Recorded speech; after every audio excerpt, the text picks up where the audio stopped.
Ya, bismillahirrahmanirrahim. Assalamualaikum warahmatullahi wabarakatuh. Perkenalkan, nama saya Novel Sertono dan kali ini saya akan share terkait dengan N-gain score atau normality gain score. Ini adalah uji terkait dengan data kelas eksperimen dan kelas kontrol. Sebenarnya nggak cuma itu ya. Jadi sebenarnya dalam kasus ini apa yang saya jelaskan nanti ada terkait dengan kelas eksperimen dan kelas kontrol gitu ya. Tapi di sini sebenarnya dia itu bergerak dalam konteks uji, jadi hanya pada pretest dan post-testnya saja. Jadi fokusnya hanya pada pretest dan post-test. Jadi dia mengukur, jadi nanti walaupun kita menggunakan kelas eksperimen dan kelas kontrol, tapi dalam konteks N-gain, kelas kontrol itu dia berdiri sendiri dan tidak dibandingkan dengan kelas eksperimen gitu ya. Nah, untuk lebih jelasnya nanti teman-teman silahkan lihat di penjelasan saya gitu ya. Oke, lanjut. Secara bahasa, gain berarti selisih yang pertama kali diperkenalkan oleh Hake pada tahun 1998. Normalized gain atau N-gain score adalah sebuah uji yang digunakan untuk mengetahui efektivitas penggunaan suatu metode atau perlakuan tertentu dalam penelitian one group pretest post-test. Ingat ya, one group pretest post-test. Jadi dia hanya pada satu grup saja. Satu grup itu yang diberikan treatment. Tapi sebelum treatment itu ada tes, setelah treatment ada tes lagi. Nah, sebelumnya itu namanya pretest, setelahnya ada post-test. Maupun penelitian yang menggunakan kelompok kontrol, nah kuasi eksperimen. Maksudnya kelompok kontrol itu ada kontrol eksperimen. Mau dia yang eksperimennya ada 2, ada 1, itu sama saja. Oke. Nah, yang nanti akan kita gunakan di sini sebagai contoh adalah yang eksperimennya ada 2. Jadi kontrol yang 1, eksperimen 2. Tapi walaupun saya menggunakan 3 contoh tersebut, teman-teman bakal tetap memahami bahwa itu sebenarnya dia bergerak hanya pada setiap lajur saja, maksud setiap grup saja gitu. Jadi ada grup diberikan pretest, di grup diberikan treatment, sebelum treatment diberikan tes, sebelum setelah treatment diberikan post test gitu ya. Oke. Jadi intinya dia seperti itu. Jadi nanti dia kadang dia dengan tes maka data itu bersifat scale rasio ya. Scale atau rasio gitu. Nah, tidak bersifat nominal. Maksudnya skala atau rasio itu misalnya nilai ujian atau nilai tes gitu ya, atau diberikan ujian ada nilainya, nah itu gitu. Nah, itu yang dinilai gitu ya. Nah, jadi selisih dari pretest dan post-testnya berbasis pada nilai yang bisa dihitung secara yang berbasis nilai skala. Secara perhitungan, N-gain merupakan perbandingan antara rata gain yang diperoleh dengan rata gain maksimum yang mungkin sama dengan gain sama dengan skor post-test min skor pretest. Nah, persamaan N-gain dapat dilihat pada rumus berikut ini ada persamaan N-gainnya. Jadi N-gain sama dengan skor post-test kurangi skor pretest per skor ideal kurangi skor pretest. Yang dimaksud skor post-test teman-teman sudah paham ya, itu adalah skor yang didapatkan setelah diberikan treatment.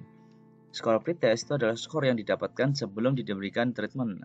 Skor ideal itu adalah skor di mana idealnya siswa itu maksimum nilainya berapa gitu. Contoh, misalnya 1 sampai 10 berarti skor idealnya 10 gitu ya, dikurangi nilai skor pretestnya. Dari persamaan tersebut dapat dilihat bahwa N-gain adalah ukuran yang menunjukkan seberapa banyak yang dipelajari siswa dibagi dengan berapa banyak yang dapat dipelajari siswa. Ini adalah filosofinya. Jadi dia itu seberapa banyak yang telah dipelajari siswa, tapi dibagi dengan berapa banyak yang dapat siswa pelajari. Gitu.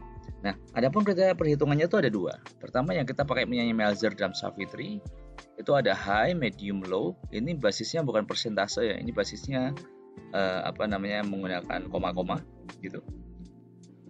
Ini mohon maaf ada suara motor ya. Seperti biasa saya memberitahukan bahwa rumah saya pinggir jalan besar. Oke, ini high gainnya itu high dikatakan high ketika dia lebih dari 0,7. Medium dikatakan medium ketika dia gainnya di antara 0,7 dan 0,3, dan low itu adalah ketika gainnya di bawah 0,3. Sedangkan dalam bentuk persentase, nilai N-gain dapat dikategorikan sebagai berikut ini menurut HK-nya, yaitu adalah 76% itu efektif di atasnya ya. Di atas 76% itu efektif, di antara 56 dan 76 itu cukup efektif, di antara 40 dan 56 itu kurang efektif, di bawah 40% itu tidak efektif. Nah, tentunya kita bisa milih salah satu di antara dua ini. bisa milih salah satu di antara dua ini gitu. Oke. Kita lanjut. Manfaat dari endgain itu adalah dapat membedakan dampak dari treatment pembelajaran dan perkuliahan. Jadi kita bisa melihat misalnya gini, suatu kelas diberikan sebuah treatment misalnya PBL, pembelajaran PBL, problem based learning. Nah, diberikan treatment itu, jadi sebelum treatment diberikan itu siswa dihitung dulu atau diberikan tes untuk melihat seberapa paham mereka. Setelah itu diberikan treatment, setelah itu baru post test gitu ya. Nah, tidak tergantung pada populasi dan pengetahuan awal siswa. Jadi gini, enaknya endgain ini itu adalah kita tidak perlu kita tidak perlu melihat pemahaman background siswa. Jadi siswanya nanti ada penjelasan lagi. Jadi siswa dari berbeda universitas pun bisa. Siswa dari berbeda universitas pun bisa. Nanti ada penjelasan di situ. Jadi dia tidak bergantung terhadap populasi dari berbeda universitas atau berbeda latar belakang, juga bisa menggunakan endgain. Jadi jenis endgain of average ini ada dua jenis di sini. Yang pertama adalah endgain of average, merupakan definisi asli dari HK, di mana memperhitungkan rata pretest dan post test dari suatu kelas, kemudian dimasukkan ke dalam persamaan endgain pada slide sebelumnya sini. Nah, jadi ini adalah ini misalnya pretest, post test ya. Habis itu di sini kan ada ratanya nih. Ini juga ada ratanya. Dimasukkan ke sini. Jadi ini 16,0 itu adalah skor pretestnya. Terus 49,7 itu adalah skor post testnya. Jadi pertama gimana? Pertama ada data siswa. Ada pretestnya mereka, ada post testnya mereka. Pretestnya di average, post testnya di average. Habis itu dari sini kan ada post test, ada pretest. Nah, post testnya masukkan sini, pretestnya masukkan sini. Ini 10, ini berapa nih? Oke, ini 100 dikurangi yang pretestnya masukkan sini. Hasilnya adalah 0,402. Teman-teman tidak yakin? Silahkan dicoba dihitung. Oke. Nah, di bawah berdasarkan ini 0,402 yang didapatkan dipresentasikan sebagai medium G. Ini medium G 0,42. Nah, medium G artinya apa? Ya, dia tingkat efektivitasnya medium saja. Itu tingkat efektivitasnya medium. Misalnya manakah yang lebih baik? Tergantung request, teman-teman. Tergantung request. Kalau misalnya kalian menargetkan high, ya harus high. Gitu. Kalau kalian menargetkan medium, ya medium masih oke, ya udah nggak masalah. Berarti itu bisa dipakai. Gitu. Berikutnya, average of endgain. Tadi apa ini? Ini kan endgain of average. Nah, ini average of endgain. Jadi rata-rata jadi endgainnya, di mana perhitungan dilakukan dengan menentukan endgain setiap siswa. Kemudian dirata-ratakan, dengan kata lain, persamaannya adalah sebagai berikut ini. Jadi masing-masing siswa itu dapat disuruh ngitung endgainnya. Gini, disuruh ngitung endgainnya. Jadi ini ada data siswa, ini pretest proses, ini endgainnya masing-masing di rata-rata. Nah, dari sini nanti kita bisa melihat dia masuk ke mana, medium G. Jadi tidak terlalu berbeda juga di medium G. Nah, ini ada yang menarik di sini. Dari contoh kedua jenis endgain yang telah dipaparkan, terdapat perbedaan dari nilai endgainnya. Namun HK 1998 dan BAU 2006 menyatakan bahwa hal tersebut tidak berlaku untuk kelas besar. Jika diturut, maka nilai hampir sama jika jumlah sampel N-nya lebih dari 53. Jadi nilai ini itu akan sama dengan ini. Itu ketika N-nya ini itu di atas 53 lah. 53 ke atas gitu ya. Nah, tahu bedanya ya? Jadi yang ini itu adalah semua ini di rata-rata masukkan rumus. Kalau ini masing-masing dimasukkan rumus. Ini dimasukkan rumus, dapatnya dia. Ini dimasukkan rumus, dapatnya dia. Nah, bagaimana dalam konteks pendidikan? Ini saya kasih karakteristiknya. Untuk endgain of average merupakan definisi orisinal dari HK ini. Nah, digunakan jika skor individu tidak diketahui. Jadi hanya diketahui rata-rata kelasnya saja. Jadi kita pakai yang ini, endgain of average. Tidak mengharuskan data cocok. Data yang cocok artinya skor siswa yang dimasukkan khusus untuk siswa yang mengikuti pretest dan post test. Jadi karena dia tidak tahu datanya, data siswanya atau nilai siswanya, maka yang dihitung ya hanya siswa yang ada di situ yang mengikuti pretest dan post test. Nilai endgain masih dapat ditentukan meskipun ada beberapa siswa mendapatkan skor pretest dengan sama dengan 100. Karakteristik siswa average endgain nih harus menggunakan data yang cocok. Gitu. harus menggunakan, maaf, kembali ya tadi ya, ini tidak harus menggunakan data cocok, jadi boleh bebas. Bisa jadi malah datanya itu di luar dari yang diperhitungkan gitu. Sedangkan ini itu harus strict di situ dalam satu kotak itu. Dapat mengetahui endgame dari setiap siswanya. Nah, gitu. Jadi ini itu basisnya adalah kalian tahu data siswa, ini intinya kalian tidak tahu data siswanya, tapi tahu cuma rata-ratanya doang. Gitu ya, sudah pakai ini. Gitu, jadi teman-teman. Nah, tapi ada kondisi seperti ini juga. Kalau ini kan anggap aja rata-rata pretest sekian, rata-rata proses sekian. Kita nggak tahu datanya ini bisa aja diubah AB. Seperti apa, jadi kita nggak tahu. Nah, tapi kita tahunya dia sekian. Udah dihitung. Gitu. Kalau ini kan beda. Ini kita tahu semuanya nih, ya sudah masing-masing dihitung. Gitu. Ya. Nah, ada namanya normalized change, digunakan jika Anda menghilangkan skor siswa yang memiliki nilai 0 atau 100 pada pre-test maupun post-test. Selain itu, normalized change digunakan jika endgame bernilai negatif. Ada nanti ketika teman-teman ngitung, nanti endgame-nya kok negatif. Misalnya, ketika pre-test dia nilainya 3, tapi ketika post-test nilainya kok 1.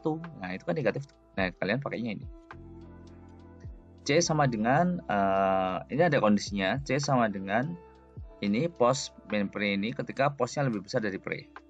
Nah, drop ketika dia drop 100 atau 0, itu 0 ketika post sama dengan pre, dan post kurangi pre per pre adalah ketika postnya itu kurang dari pre-nya. Jadi ini rumusnya. Ini rumus ketika post lebih besar dari pre, ini ketika ada cara ketika 100 dan 0 di drop ini. 0 ketika nilainya post sama dengan pre, ya dong, karena kan dikurangi. Habis itu post kurangi pre ini harusnya pre ya. Per pre-nya itu ketika post kurang dari pre. Nah, ada contoh gini, jika seorang peneliti ingin mencari tahu apakah penerapan model PJBL dan model PBL efektif dalam meningkatkan pemahaman siswa kelas 6 SD Negeri Wakanda pada topik geometri. Adapun peneliti menggunakan 3 kelas yang masing-masing terdiri dari 19 siswa, dan setiap kelas tersebut berperan sebagai satu kelas dengan PJBL, satu kelas dengan PBL, dan satu kelas dengan pembelajaran konvensional. Let's say ini kelas eksperimen 1, eksperimen 2, dan kelas kontrol. Untuk mendapatkan datanya, maka setiap kelas diberikan pre-test dan post-test. Data yang didapatkan adalah spek berikut. Ini datanya. Oke. Nah, pertanyaannya adalah apakah terdapat perbedaan yang signifikan dari penerapan ketiga model tersebut? Jika ada, manakah yang lebih baik? Oke. Ini urusannya sama ANOVA nih. Yang ini one way ANOVA. Ini urusannya sama one way ANOVA. Kenapa? Karena one way ya one. Karena di sini hanya kelasnya saja, treatment gitu ya. One way ANOVA. Nah, nanti teman-teman untuk one way ANOVA saya kasih linknya di sini. Termasuk nanti ada uji normalitas, uji homogenitas. Karena one way itu termasuk uji statistik parametrik ya. Yang berikutnya, apakah setiap metode tersebut efektif dalam meningkatkan pemahaman siswa? Nah, disinilah endgame bermain. Oke? Nah, data ini kebetulan ini sudah saya siapkan di sini datanya. Nah, ini kan tadinya gini. Ini anggap aja saya kosong ya. Ini kosongkan biar jelas lah. Oke, teman-teman, di sini perhatikan. Ini kan tadi ini adalah datanya, data nilainya. Dites dan post-test untuk masing-masing kelas. Nah, ini saya pindah aja ke sini deh. Saya pindah, bawahnya saya kasih rata-ratanya. Nah, karena saya tahu nilai siswa, maka saya menggunakan apa tadi? Saya menggunakan ini average of n gains, karena saya tahu rata-ratanya siswa. Gitu. Saya tahu nilai siswa, ya sudah, saya pakainya itu. Nah, jadi masing-masing saya hitung n gain-nya. Nah, gimana caranya? Ya sudah, berarti kan seperti rumusnya tadi, dalam kurung ini dikurangi dia kurung per rumusnya 10, kali ini masalahnya 10 kurangi pri. Oke. Nah, ini kita kayak gini kan. Oke. 62 ketemu. Kenapa saya ada percentage? Nah, ini nanti bisa kita pakai nih. Nah, n gain. Habis itu ini juga sama dengan dalam kurung dia kurangi dia per dalam kurung 10 kurangi dia. Oke, kita drop down. Oke. Nah, endgain yang ini sama caranya. Ini kurangi dia dalam kurung per ini 10 kurangi dia. Oke. Drop. Oke, tapi pertama-tama fokus kita tidak di sini. Fokus kita tidak di sini. Nah, di sini saya sudah menyiapkan juga datanya. Ini kan tadi cara kedua ya. Ini urusan kedua. Nah, urusan pertama kita adalah ini data ini.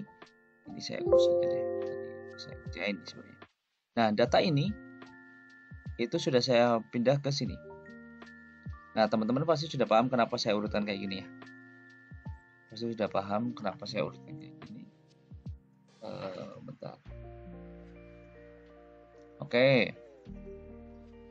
Ini adalah untuk kenapa saya jadi ini nilai aslinya, ini nilai endgain-nya. Eksperimen 1, eksperimen 2 kelas kontrol. Ini nilai endgain-nya.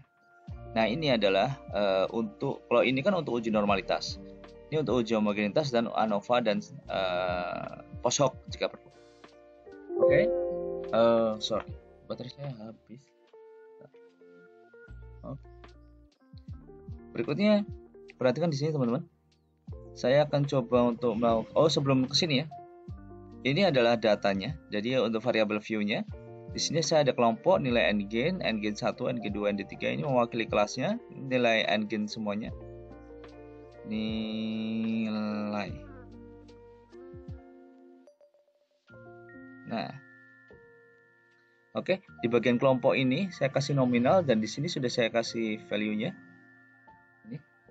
Caranya teman-teman masih ingat ya, pasti masih ingat.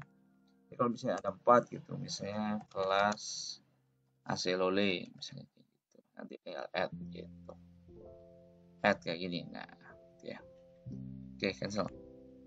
Oke, yang lain skill. Oke, lanjut. Teman-teman sudah paham lah pasti ya. Oke, sekarang kita masuk ke analyze. Kita akan uji ANOVA, tapi untuk uji ANOVA perlu uji normalitas dulu. Kita klik. Oh iya, ini kan tadi awalnya gini. Nah, ini kita masukkan semua ke sini. Siapa yang lihat histogramnya normalitas? Option oke. Sikat. Klik aja di sini. Normal. Karena semuanya di atas 0,05, maka dia normal. Bisa dilihat dari histogramnya. Maka dia normal. Oke, terdistribusi normal. Sekarang kita akan uji ANOVA, one way ANOVA. Kenapa saya menggunakan ini gini ya tadinya ya. Ini dependent, ini kelompok. Kenapa saya menggunakan one way ANOVA? Karena di sini lebih dari tiga kelompok gitu ya. Ada 3 kelompok. Kalau 2 kelompok saya akan menggunakan t-test. Tapi karena ini lebih dari 2 kelompok, maka saya menggunakan ANOVA. Oke. Nah, di sini optionnya itu saya bisa cek homogenitas. Oke. Di sini post hoc. Teman-teman ingat kan, saya tidak menggunakan save karena kenapa? Karena n saya sama. Karena n saya sama, maka saya menggunakan 2K. Oke, sudah. Lanjut. Oke. Ini hasilnya. Ini nilai ANOVA-nya homogenitasnya di angka 0,531, artinya di atas 0,05. Artinya dia homogen. Di sini nilai ANOVA-nya adalah 0,41. Artinya dia terdapat perbedaan signifikan gitu ya. Nah, di sini kita mainnya, lihatnya. Eksperimen 1 dan eksperimen 2 ini adalah uji post hoc. Uji post hoc itu adalah uji lanjutan. Jadi ketika terdapat perbedaan, maka kita bisa lihat mana yang lebih baik gitu ya. Jadi kalau kita bisa lihat perbedaannya. Tapi untuk melihatnya kita bisa pastikan di sini. Eksperimen 1 ke eksperimen 2 ternyata dia perbedaannya positif, artinya eksperimen 1 lebih tinggi dari eksperimen 2 dan nilainya signifikan, artinya perbedaannya signifikan. Kenapa signifikan? Karena di bawah 0,05 gitu ya, di bawah 0,05. Jadi 0,036, ini 0,05 di bawahnya. Nah, artinya bahwa perbedaannya itu signifikan. Nah, berbeda dengan di sini. Eksperimen 1 dengan kelas kontrol. Dia lebih tinggi eksperimen 1, tapi ternyata perbedaannya tidak signifikan. Bisa jadi ini hanya sebuah kebetulan antara eksperimen 1 dan kelas kontrol gitu. Dan seterusnya gitu. Jadi ini ada yang negatif ya, artinya bahwa dia tidak lebih baik dari eksperimen 1 gitu. Jadi intinya baris pertama ini sudah cukup menjelaskan, jadi tidak perlu membaca yang kedua. Oke. Atau cara lain bisa kita lihat dari sini, nilai n-nya dari Tukey HSD-nya ini, yang satu kolom itu berarti dia sama-sama tidak signifikan, tapi yang beda kolom dia signifikan. Contoh, ini kan eksperimen 2 dengan eksperimen 1, beda kolom kan, jadi dia signifikan. Tapi eksperimen 2 dengan kontrol itu tidak signifikan. Seperti ini, eksperimen 1 dengan kontrol tidak signifikan, tapi eksperimen 1 dan eksperimen 2 signifikan. Oke. Nah, jadi gini. Pertama, kan kita sudah melihat, oh ternyata ada perbedaan signifikan rata-ratanya dari kemampuan siswa. Berikutnya, kita cek, oh ternyata eksperimen 1 itu lebih baik daripada eksperimen 2, dan eksperimen 1 lebih baik dari eksperimen kontrol, tapi tidak signifikan lebih baiknya. Nah, eksperimen 2 tidak lebih baik dari kelas kontrol, atau kelas kontrol lebih baik dari eksperimen 2. Oke. Sekarang kita coba ke Excel-nya. Dari sini kita bisa melihat bahwa kita bisa melihat rata-ratanya yaitu 0,63 dan persentasenya 62%, 37%, dan 50%. Oke. Ini adalah hasil perhitungannya tadi. Teman-teman, saya yakin ini gampang. Sebenarnya bisa ya, teman-teman bisa melihat yang versi menggunakan SPSS, tapi saya kok lebih suka menggunakan Excel. Oke. Teman-teman bisa cek menggunakan SPSS itu, tapi saya lebih suka menggunakan Excel. Oke, sekarang kita di sini lihat di sini. Kita lihat kesimpulannya. Ini tadi uji prasyarat statistik, itu uji normalitas itu ada di atas 0,05 semua, artinya normal. Uji homogenitas ada di titik 0,531 atau di atas 0,05, artinya homogen. Nah, one way ANOVA ini dikarenakan nilainya adalah 0,41, maka perbedaan rata yang signifikan, jadi terdapat perbedaan nilai rata-rata yang signifikan. Artinya ada perbedaan rata-ratanya dari nilai rata-rata dari kelas eksperimen 1, eksperimen 2, dan kelas kontrol. Oke, terus habis itu uji post hoc Tukey. Kenapa Tukey? Seperti yang tadi saya sampaikan bahwa jumlah N saya sama, 19, 19, 19. Berbeda ketika nanti N saya berbeda, misalnya 19, 18, 21. Nah, itu saya akan menggunakan Sheffer. Nah, dikarenakan terdapat perbedaan yang signifikan rata-rata prestasi siswa dari ketiga kelas tersebut, maka dilakukan uji post hoc dengan rumus Tukey. Hasilnya adalah penerapan model PJBL lebih baik dalam meningkatkan pemahaman siswa dibanding dengan penerapan model PPL, tapi tidak lebih baik secara signifikan dari kelas konvensional. Ini adalah hasil post hoc-nya. Tadi teman-teman bisa lihat ya, bahwa treatment 1, kelas eksperimen 1 itu lebih baik daripada eksperimen 2, tapi tidak lebih baik dari eksperimen kelas kontrol, tapi tidak lebih baiknya itu maksudnya tidak secara signifikan ya.